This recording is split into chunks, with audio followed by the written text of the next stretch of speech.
Salut les jeunes, aujourd'hui on va voir quelques fonctionnalités de Word pour nous aider à traiter un document de type document long. Alors je vous montre de quoi il est question. Je vais ouvrir un document. Il va nous falloir un texte pour commencer à travailler, donc première astuce, on tape ça.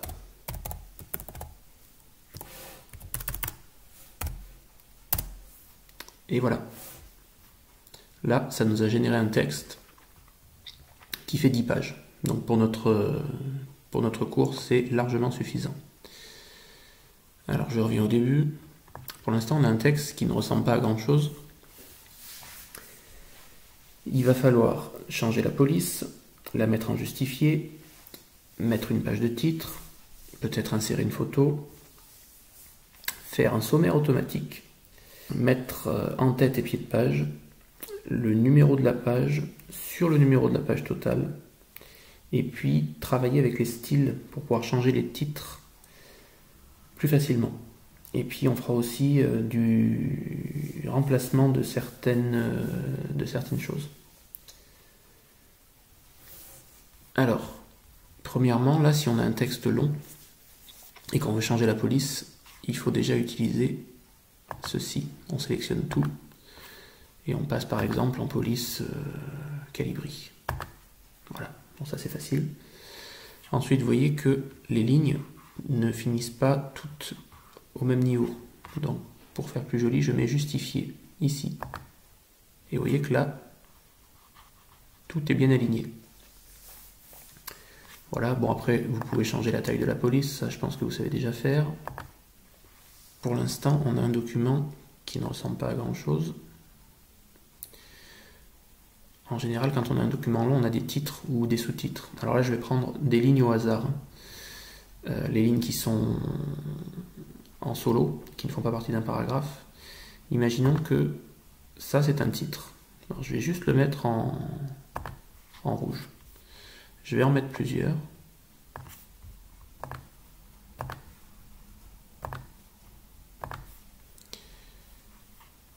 Alors, je vais couper la vidéo quelques instants. Je vais faire ça sur plusieurs pages. Voilà, alors, sur à peu près toutes les pages, j'ai inventé des titres. Vous voyez ? Sauf que là, pour les différencier, mes titres du texte de base, j'ai juste changé la couleur. Si vous regardez dans les styles, quand je clique ici dans mon texte, je suis en normal, et quand je clique ici, aussi. Ce qui veut dire que si là on me demande de passer les titres en bleu au lieu d'en rouge, il faut que je resélectionne chaque ligne rouge et que je recommence la manip. C'est un peu long. Donc il y a mieux que ça à faire. Là je vais sélectionner tous mes titres en rouge. Alors pour ça, je vais dézoomer ici. Comme ça je verrai une plus grande partie de mon document.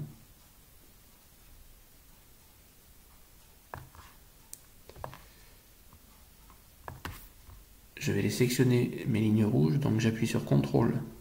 Voilà. Après je clique sur ma ligne. CTRL, etc.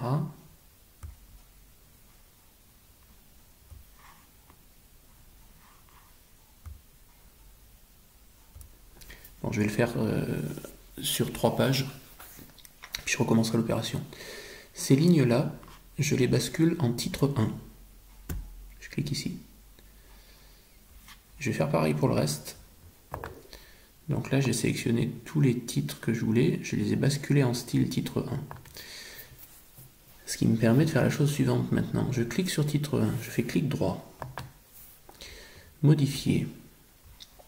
Et là, si on vous demande de le mettre en gras et en souligné et en rouge, et même de changer la police, on fait OK. Et vous voyez, tout change d'un coup. Donc on gagne un temps précieux. D'accord ? Imaginons que vous ayez des sous-titres. Ben, les sous-titres, vous les sélectionnez. Et puis ensuite, vous les mettez par exemple en titre 2. Et vous pourrez faire la même manip avec vos sous-titres. Donc les styles, c'est très important pour gagner du temps. Et puis ça va nous servir aussi pour la table des matières automatique, ou le sommaire automatique. Ensuite, en général, de toute façon, quand on a un document long, il y a une page de titre. Donc là, je me mets au tout début du document. Je fais CTRL Entrée. Ça m'a libéré une page. Et là, je vais taper titre du doc. Ah, c'est venu sur la page 2. Je fais efface. Je me mets là, CTRL Entrée. Et hop.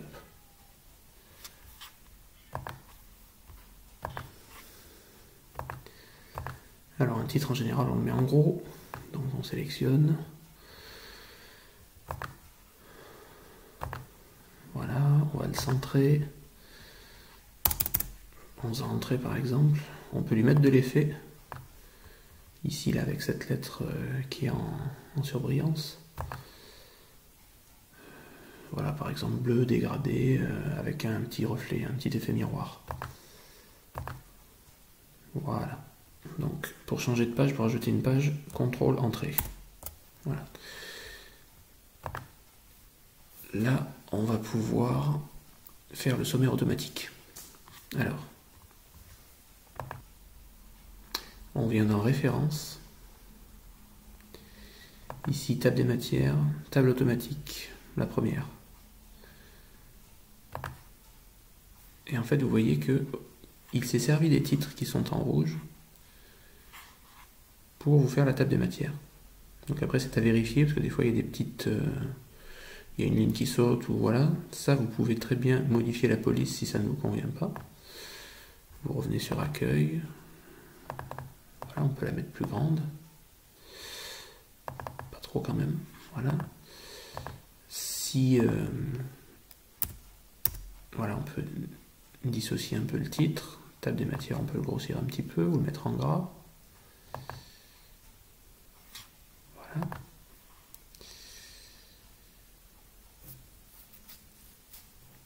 Et évidemment, il faudra penser tout à la fin du document à venir mettre à jour cette table des matières. Parce que là, si on modifie des choses, ça ne va pas se modifier tout seul. Regardez par exemple, le deuxième titre, ici. Si je le passe une page plus loin, il me dit toujours qu'il est en page 3, alors que c'est faux. Par contre, si je reviens dans Références, table des matières, et que je fais Mettre à jour, là je choisis Mettre à jour toute la table, et bien on voit que le deuxième titre, il est en page 4. Je vérifie. Oui, il est en page 4. Bon, alors je vais remettre mon titre ici. Voilà. Remettre à jour ma table. Hop, il est revenu en page 3. Donc ça fonctionne. Ensuite, on avait dit qu'on allait apprendre à mettre des en-têtes et des pieds de page, le numéro de la page. Alors, il faut que vous veniez sur Insertion.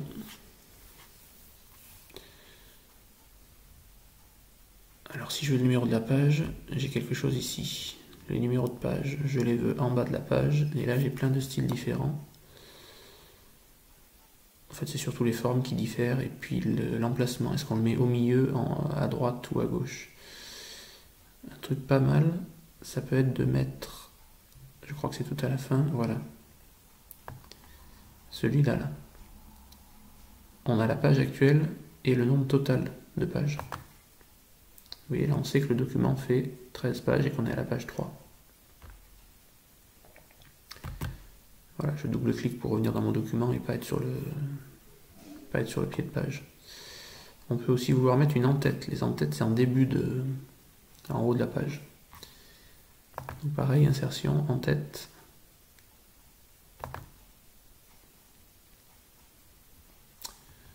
Et puis, vous avez plein de choix possibles ici. Avec de la déco, sans déco.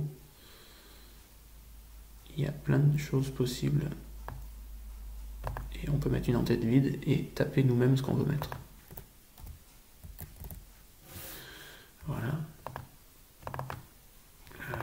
évidemment, je vais le centrer après.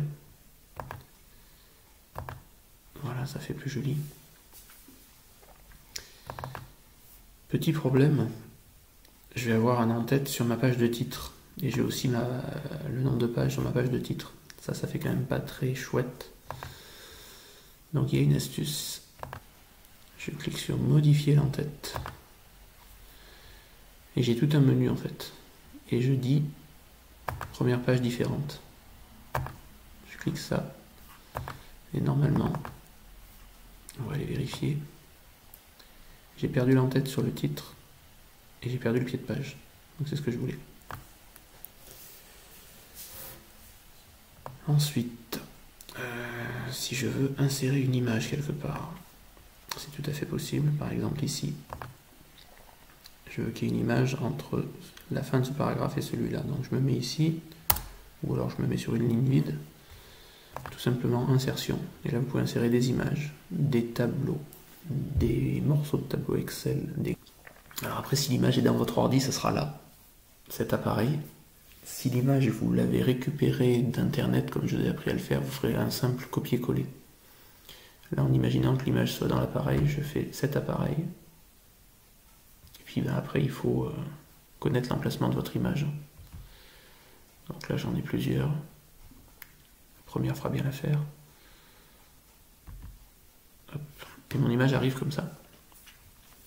Évidemment, je vais pouvoir modifier la taille. D'accord? Mais je vais aussi pouvoir modifier l'habillage. L'habillage, c'est ici. On peut vouloir que l'image ne bouffe pas tout l'espace qu'on aura laissé à côté et que le texte vienne s'aligner à côté de l'image. Si on met une petite image, par exemple comme ceci. Donc vous voyez, j'ai modifié ici. Le texte pourrait même être sur l'image. Bon après, en général, ça fait pas beau parce que il faut trouver la bonne couleur de texte pour que ça soit lisible. Mais vous avez plusieurs possibilités ici. Je vous laisse chercher un petit peu.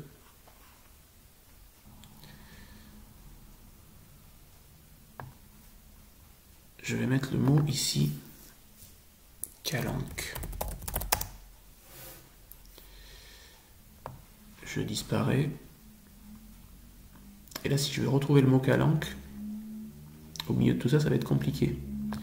J'ai une fonction recherchée ici. Je tape mon mot.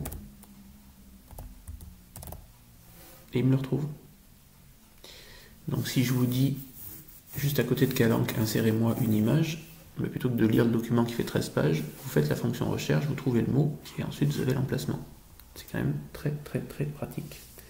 Deux choses pour les élèves dyslexiques. Les élèves dyslexiques ont du mal à lire les documents s'ils ne sont pas écrits avec une certaine police, et certains ont du mal avec les espaces. Le texte n'est pas assez espacé, et deux mots séparés par un seul espace, donc ils ont tendance à lire un seul mot alors qu'il y en avait deux. Comment faire pour doubler les espaces? Eh bien, nous avons la fonction remplacer, et là on remplace un espace par deux espaces. Je vais remplacer tout, et vous allez voir que le texte, il y a eu plus de 3000 remplacements. Voilà, là il y a deux espaces à chaque fois. Vous voyez ici, un espace, deux espaces. Ça marche aussi pour remplacer un mot. D'accord? Si je dis que je veux remplacer le mot qu'on a mis tout à l'heure, calanque, par calanque avec une majuscule, je fais remplacer tout. Bon là il a fait qu'un remplacement, mais imaginez que le mot soit 50 fois dans le document, on gagne un temps précieux. Maintenant, on a 14 pages, parce qu'on a rajouté une photo. Donc ça a dû fausser notre table des matières. Donc notre table des matières, on va cliquer dessus, voilà, et on va la mettre à jour. Toute la table. Et voilà, je vois que la numérotation a changé. Alors n'ayez pas peur, quand vous cliquez sur la table des matières, en général ça se met en gris. Mais il suffit de descendre et de remonter, et c'est pas sur fond gris. Donc ne vous inquiétez pas pour ça. Vous voilà prêt pour la prochaine évaluation, où il faudra traiter un document qui existera déjà. Il faudra faire des petites modifs, du genre sommaire automatique, en tête, pied de page, insérer une image, tout ce que nous avons vu dans ce tuto. Bon travail!